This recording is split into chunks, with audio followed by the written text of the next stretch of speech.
जगातल्या साधारण 55 अशा युनिव्हर्सिटी आहेत, तर त्या तुम्हाला वेगवेगळ्या फील्डमध्ये जाण्यासाठी फेलोशिप देतात. म्हणजे उदाहरणार्थ एक गरीब मुलगा आहे आणि त्याला जर्मनीला जाऊन आपलं इलेक्ट्रॉनिक मध्ये इंजिनिअरिंग करायचंय. अच्छा.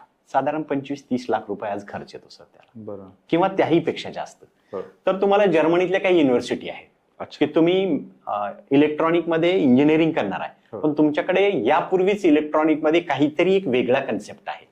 एक मात्र लक्षात ठेवा हा, की वेगळा कन्सेप्ट तुमच्याकडे असणं अपेक्षित आहे.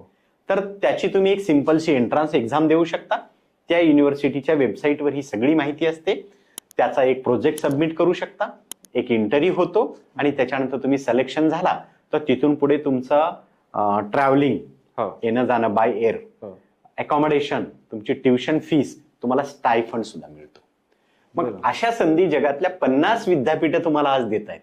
तर मग माझा तरुणांना हा प्रश्न आहे की तुम्ही का अप्लाय करत नाही फेलोशिपसाठी? बरोबर.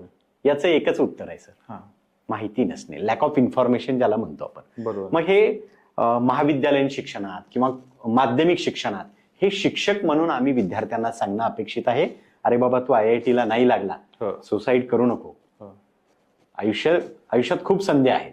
अशा फेलोशिपच्या माध्यमातून तो हे करू शकतो.